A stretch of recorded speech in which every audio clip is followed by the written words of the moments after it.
This all started when I went after agent after agent, finally got one agent, and this agent, like, he didn't do anything. And I was like, all right, well then what the hell do I do?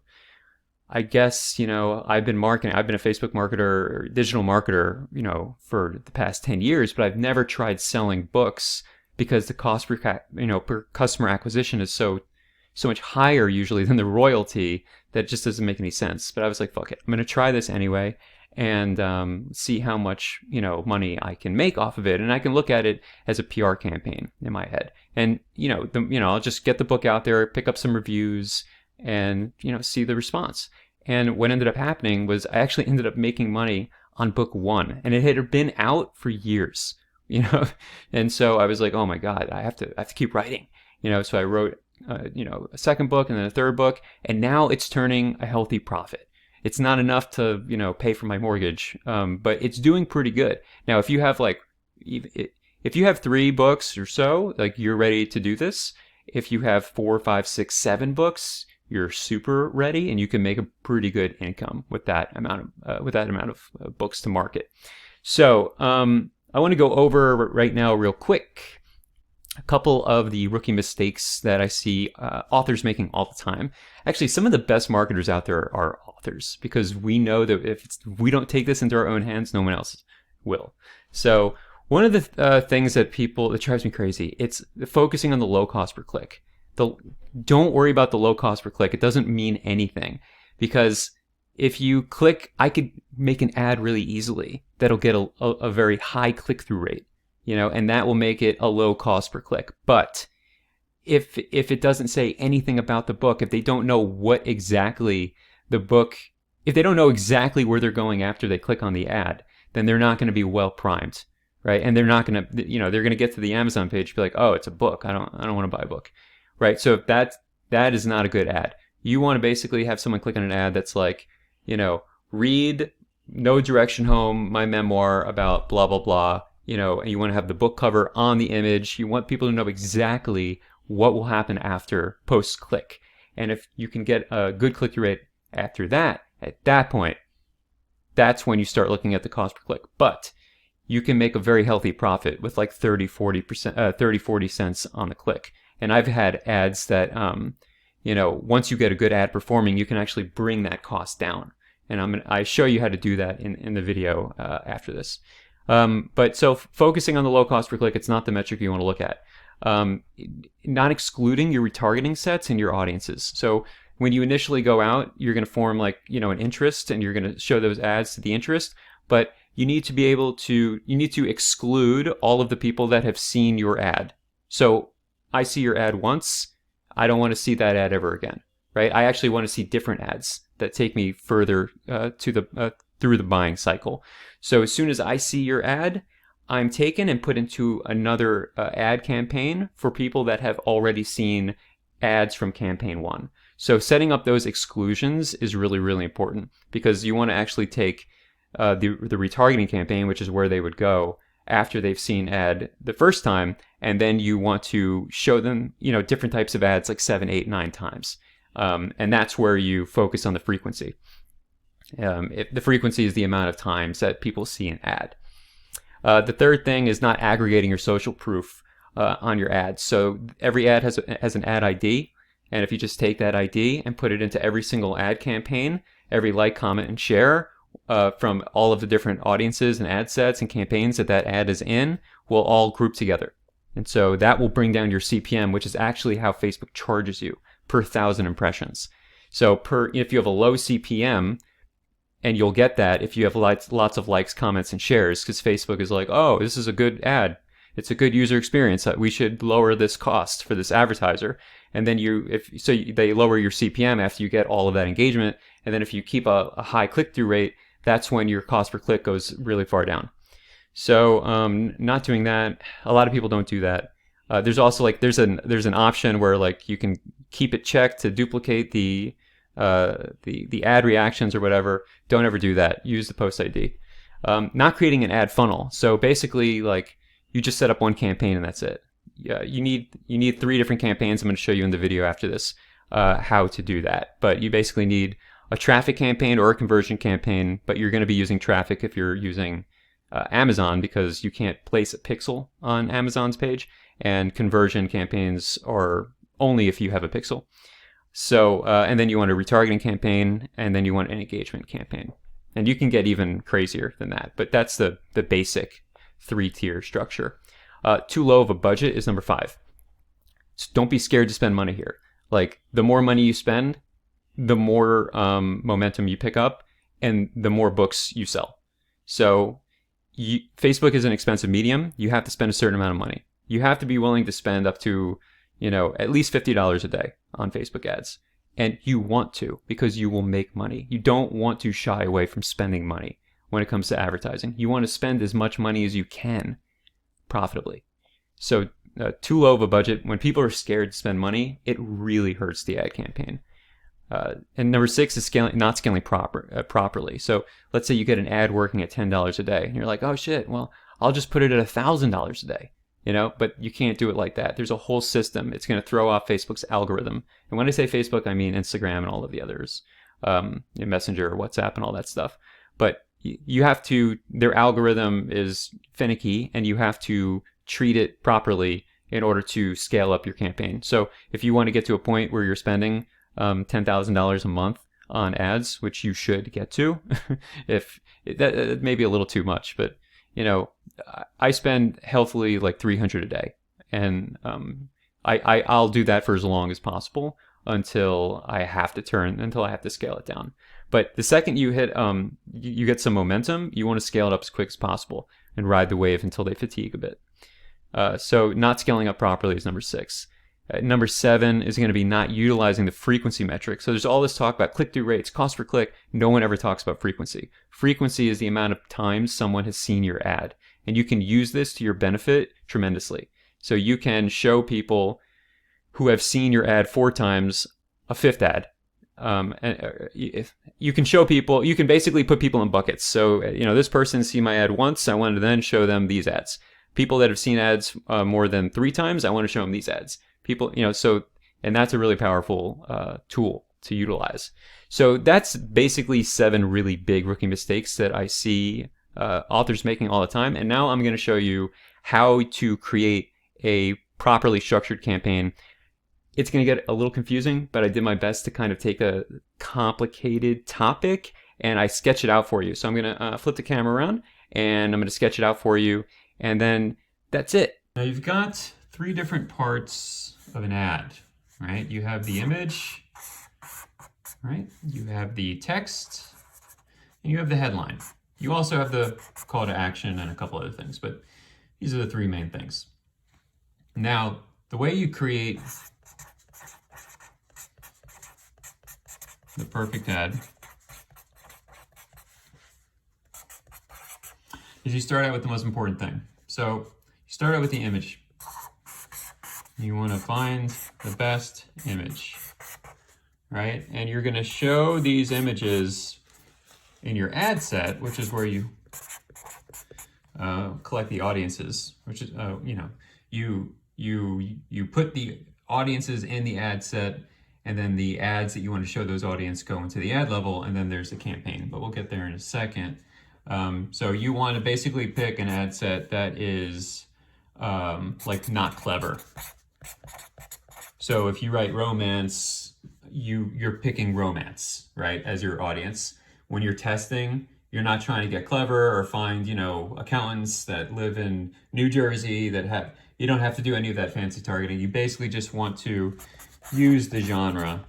That's usually the best. This is not going to be how you want to structure your ads, after you find the best ad. This is not how you're going to want to structure your campaigns when you find the best ad. But when you're finding the best ad, you want to show the ads to people you know for a fact would read what you've written. So you're going to test out these ads, right? And you're going to use the same text. Now the text is going to be a logline of your book. It's just going to say exactly what your book is about. You don't want to get clickbaity, right? Sometimes you have a really high click-through rate, but that's only because people click the ad to find out what it is, right? It looks very pretty and beautiful and you want to know, what this ad does, but that's not a great ad. A great ad is if it still has a high click-through rate and they've been primed to actually buy.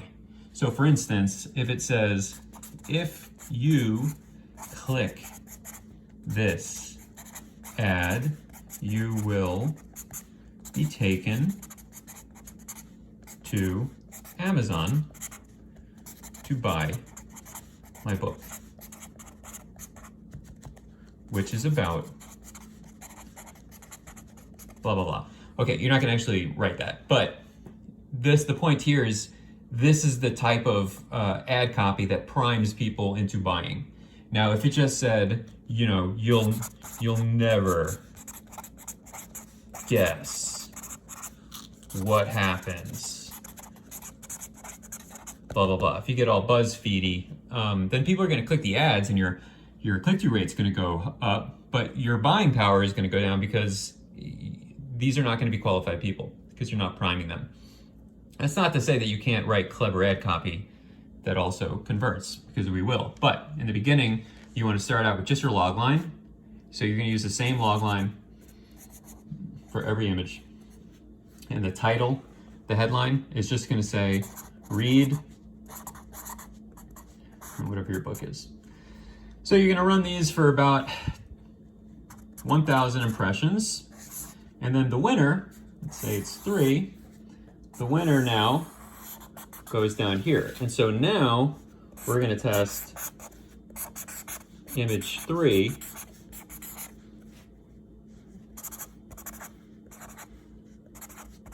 And now we're going to do different log lines, different ways of phrasing the log line, right? But you still don't want to get too crazy clever. You just want to basically say what the book is about, all right? And you're going to use the same exact headline here. Read, whatever. And then let's say, whatever, that one wins. And then you do the same thing with the headline. You test this ad, this image, this winning image, this winning text with not different headlines. And then you have a winning ad. Now what do? So now you're going to take this ad and we're going to bring it over here and we're going to place it in a campaign. And this campaign, we're going to say campaign structure. This campaign structure is actually going to have 3 different campaigns in it. First one's going to be traffic. If you're sending it to Amazon, it's going to be traffic. If you're sending it to your own website, it'll be conversion. But regardless, the point of this campaign is to send people somewhere, okay? And then you're going to have here retargeting. The purpose of the retargeting is to show the people who already saw your ad in this campaign, you're going to want to show it to them between 2 and 7 times. And the point of this campaign, the frequency, right? 1.2, right? Basically, as soon as people see an ad once in this campaign, they get moved to your retargeting campaign. So these two interact well with each other. And the third campaign is going to be engagement. And engagement is all about just aggregating social proof, right? So it's just about the likes, comments, and the shares. And what happens is the more likes, comments, and shares you get, the lower your CPM gets. And the way you're charged, Facebook charges you per 1,000 impressions, which is what CPM means. And if you get a low CPM at say like $6, right? And you have even a mediocre click-through rate, 3%, you're still gonna get a really, really cheap cost per click, right? So, and then, by the time you have a really great ad, if you, the point is to get, an ad that has, let's say like a 7% click-through rate. And remember, because I haven't said this yet, it's gonna be a unique outbound click-through rate. So not just click-through rate. You want to make sure it's a unique outbound link click-through rate. That means that you're only tracking unique people that click the ad to go somewhere, because some click-through rate is any click, whether they click the text, click the image, click the, click the comment, click to like it, that'll all get counted in click-through rate. You have to only look at the unique outbound link click-through rate. So anyway, the point is, we've got this perfect ad, and this ad is going in all of these campaigns, and we're using the same ad ID in all 3 of these campaigns. So as the ad is racking up likes, comments, and shares in this campaign, which is the sole purpose of this campaign, it's bringing down the CPM, and this ad it's the same ad. All these 3 campaigns, so the 3 campaigns all are using only the winning ad. Or actually, it was winning ad 3, I think. Anyway, so that is basically how you structure it, so that you've got one ad now that is in this 3 campaign structure. That is, that's your CPM. You're getting more likes, clicks, shares. Your CPM is going down. If your click-through rate holds steady, your cost per click is going to keep going down because your CPM is going to keep going down, and then your retargeting is going to be where most of the buys come from after they see it the 5th, 6th time. And then you can just set a rule so that as soon as somebody sees an ad more than, say, 7 times, it's turned off, and then you just recycle and put new ads out. And what happens is, once you've got this going on, you just run this campaign and you scale this campaign up with only one ad, right?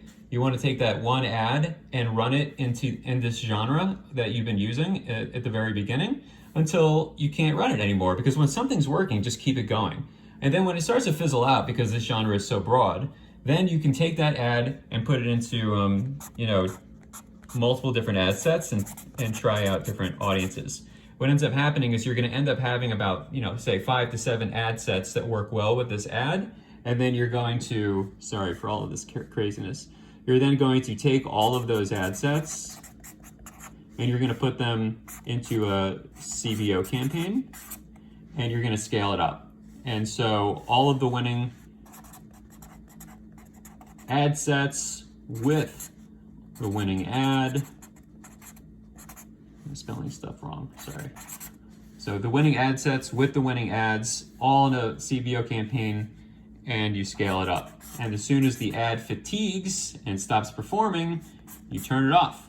And then you do this whole process all over again. What ends up happening is at the end of the year, you're gonna have, let's say, 1, 2, 3, 4, 5, 6, 7, 8, whatever, all winning ads that have gone through this process.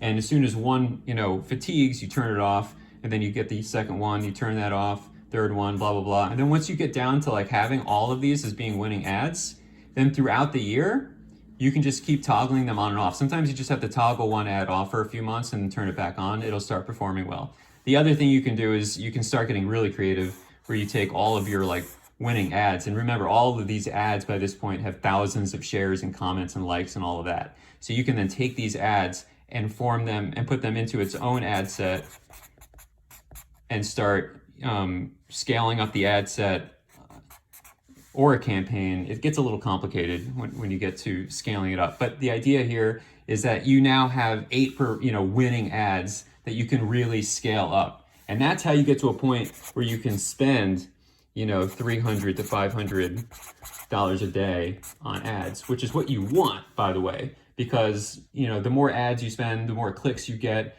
the more that tells Amazon that your book is a good book, the more it shows it to people organically, and then the more Google sees that people are Googling your book, and the more people will find you on social media. It all works harmoniously together. And so that's a little crazy, but that is basically how you create a viral ad, where you just test it out, you find the best one, and then you systematically build up its social proof and scale it up. And eventually you get to a point where there's just 300-400 shares. It's not viral. You're not gonna have 1 million shares or whatever like that, but you're gonna get hundreds and hundreds of thousands of views from people who did not actually see it because of your ad targeting, but because of people that are sharing it and sending it to people. And you do that with this 3 campaign structure. So that is basically how this works. And hopefully that was helpful to you if you wanted to try it on your own. That's all. Have a wonderful day, wonderful evening, wherever you are. Bye-bye.